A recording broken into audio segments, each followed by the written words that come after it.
04:58 a.m., a Russian-flagged cargo ship, over 350 meters long, carrying more than 4,800 tons of military equipment, including UAV components, rocket ammunition, and kamikaze warheads, is quietly anchored in the Caspian Sea, a region once considered absolutely secure. This is not just a transport mission, it's a critical supply line for a massive airstrike campaign targeting Ukraine. A bold gamble by Moscow, banking on the belief that no one could reach the ship. But what happens next is not a typical ambush. It's a coordinated strike by 47 covert weapons. No missiles, no submarines, just speed, silence, and chilling precision. This is the untold story of how Ukraine sank a Russian military cargo ship in the heart of the Caspian Sea, reshaping the entire logistics landscape of the battlefield in just 30 minutes. Subscribe and follow as we reveal how this attack was executed. What happened after the ship was struck? Let's find out.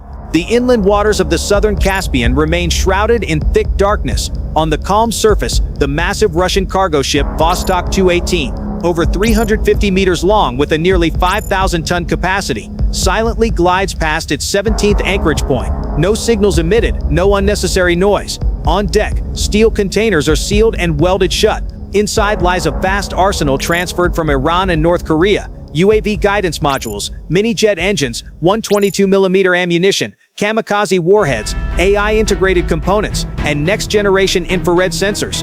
Remote signal detection alone confirms enough flight control equipment to assemble over 20,000 upgraded Shahed-type kamikaze UAVs, each carrying 40 to 50 kg warheads capable of penetrating tanks, radar stations, or ground fuel depots.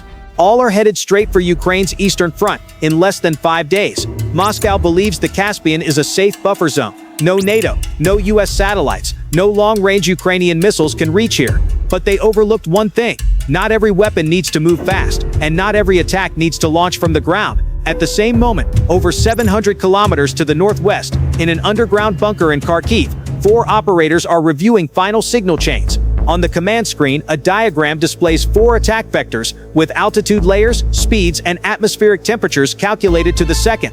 Deep beneath Ukraine's soil, 47 combat devices are primed. Some are small stealth UAVs. Others are submersible drones operating near the surface. The rest are electronic warfare weapons. All are linked to a real-time coordination network, synchronized through 3 transmission layers and a radar spoofing system, mimicking fishing vessels. No alarms, no verbal commands, just a single flashing signal, green light, and then they launch. Ukraine's 47 covert weapons, carrying no declarations or banners of victory. Only one goal: sink the Vostok 218 and its 4,800 tons of military cargo before it reaches the battlefield. In less than 50 minutes, a sea deemed absolutely safe will turn into an inferno, and by sunrise, nothing remains on the surface but oil slicks and swirling black smoke. This is not just a raid, it's the most precise strike ever conducted in the Caspian Sea. From that moment on, no Russian ship dares traverse these waters without constant fear. The Vostok 218 is no ordinary cargo ship. Over 350 meters long, with a 4-layer composite steel hull, 5 separate cargo holds, dual navigation systems, and independent backup generators, it's the backbone of Russia's naval logistics network in the Caspian. The ship has previously transported military equipment to Syria, supplied separatists in eastern Ukraine, and facilitated arms transfers with Iran through intermediary ports. But this time, its mission surpasses all prior ones. Inside are over 4,800 tons of military cargo, a mixed arsenal of satellite navigation modules, inertial positioning devices, mobile jammers, mini UAV propulsion engines, materials for drone wings and fuselages, and thousands of 122mm rocket ammunition crates.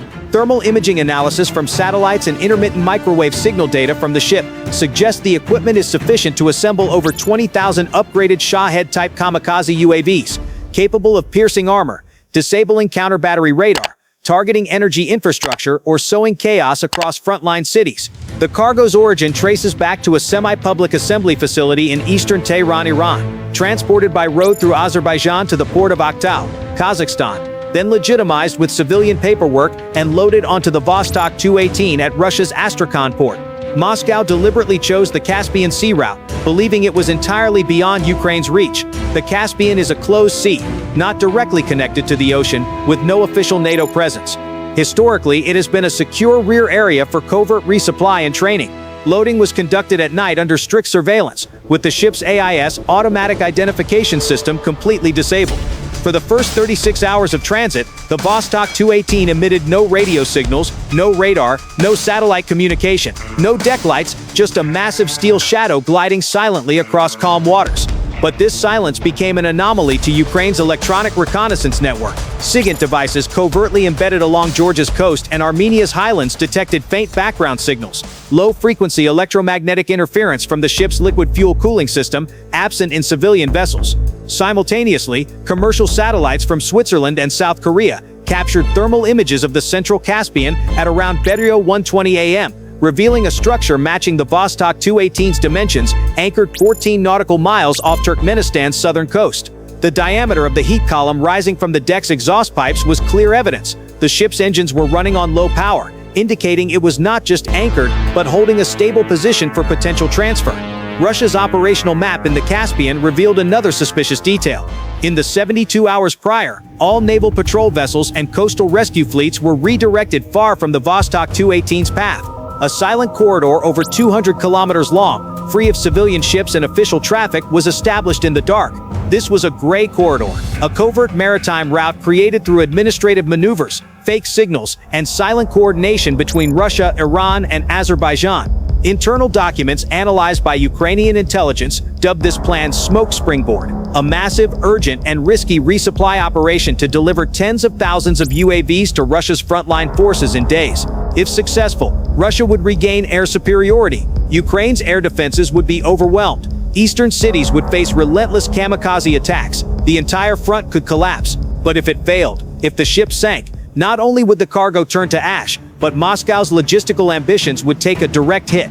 That's why the Vostok 218 could not fail, and why Ukraine decided it must sink. No missiles, no submarines, just devices no one anticipated.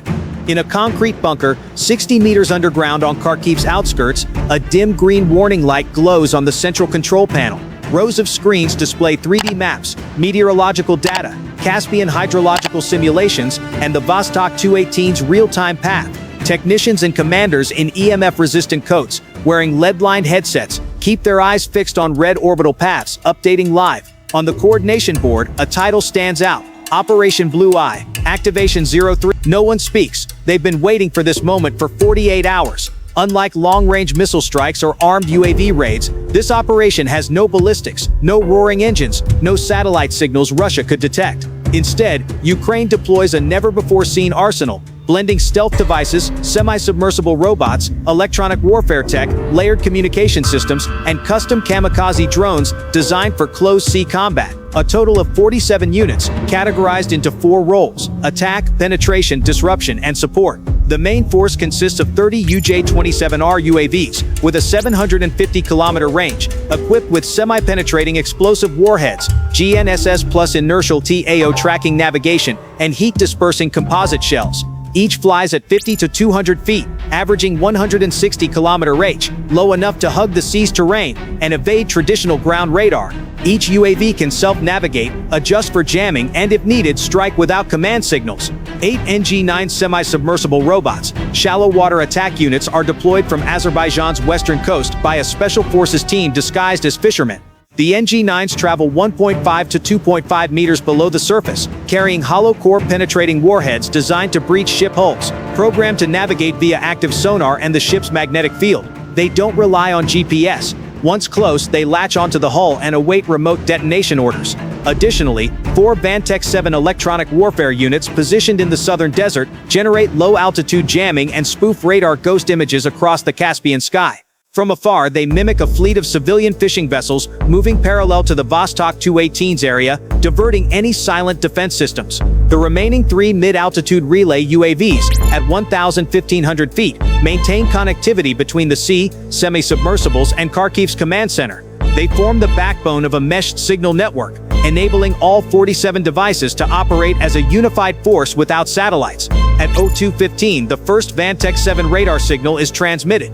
On Russian patrol station radars in Dagestan, dozens of fake signals appear, indicating a group of fishing vessels passing near Port Sable. The jamming is softened with uneven pulse patterns, creating a chaotic electromagnetic picture enough to lower the priority of unclear objects on Russian coastal radar. The Kharkiv bunker's lights flash red. the green light signal, encrypted through 3 transmission layers, reaches the 47 devices awaiting orders from 4 directions. UJ-27R UAVs unfold wings. Hybrid electric engines ignite, launching from mobile platforms embedded in frozen ground, flying low southeast.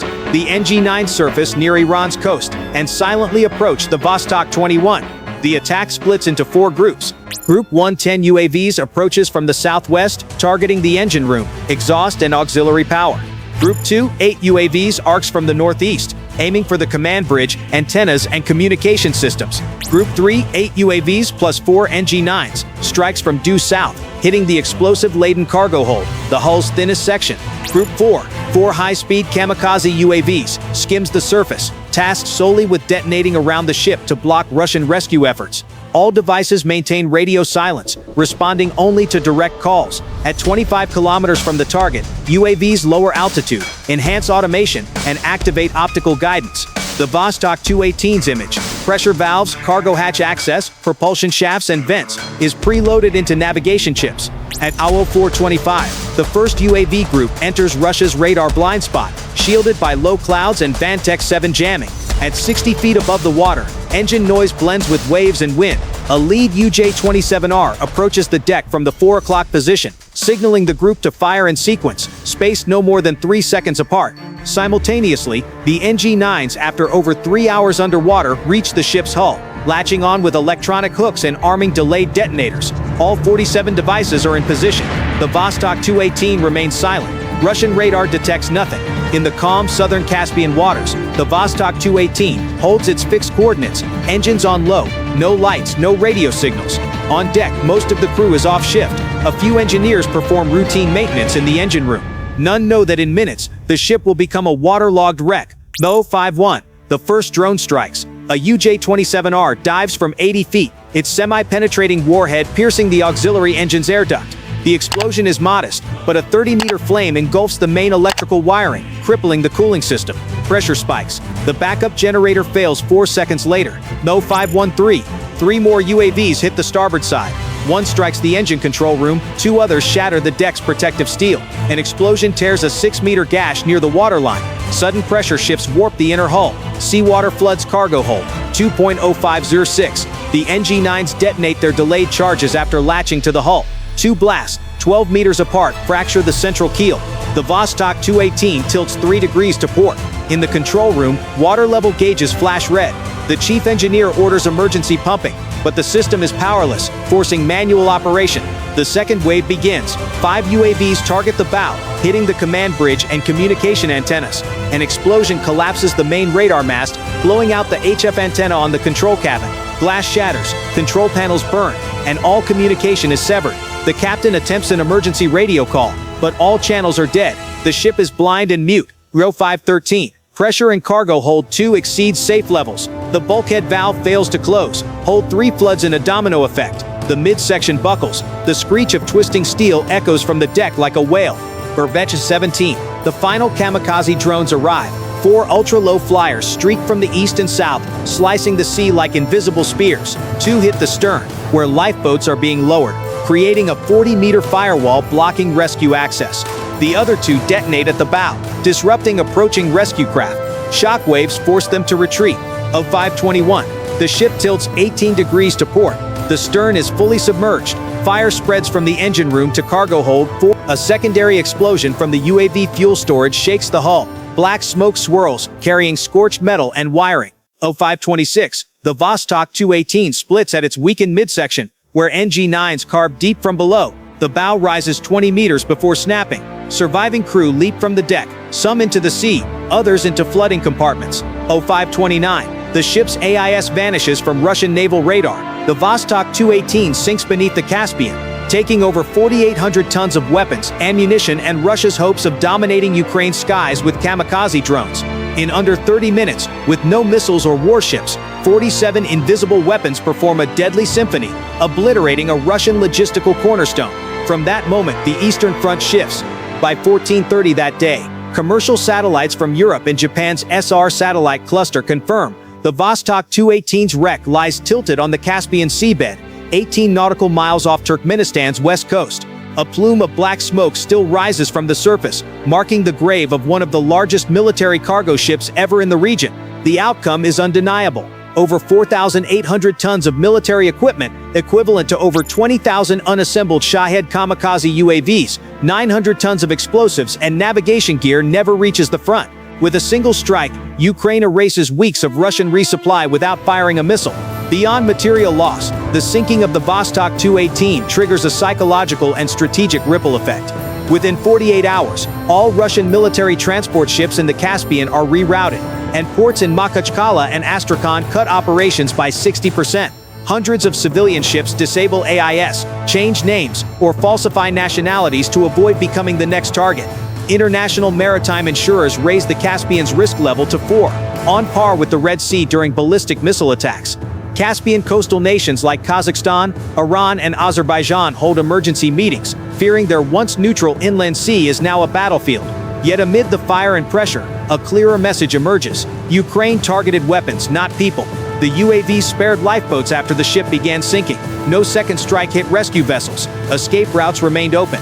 This restraint turns the victory into a textbook deterrence. No place is safe for supplying an aggressive war, but bloodshed can be avoided through technology, speed, and resolve. The Caspian is no longer a sanctuary. It's now a warning written in fire, smoke, and steel beneath the sea. If this story deserves to be shared, hit subscribe to catch more battlefield shifting operations. Thank you for following, and see you in the next mission, where every strike carries a deeper message than destruction alone.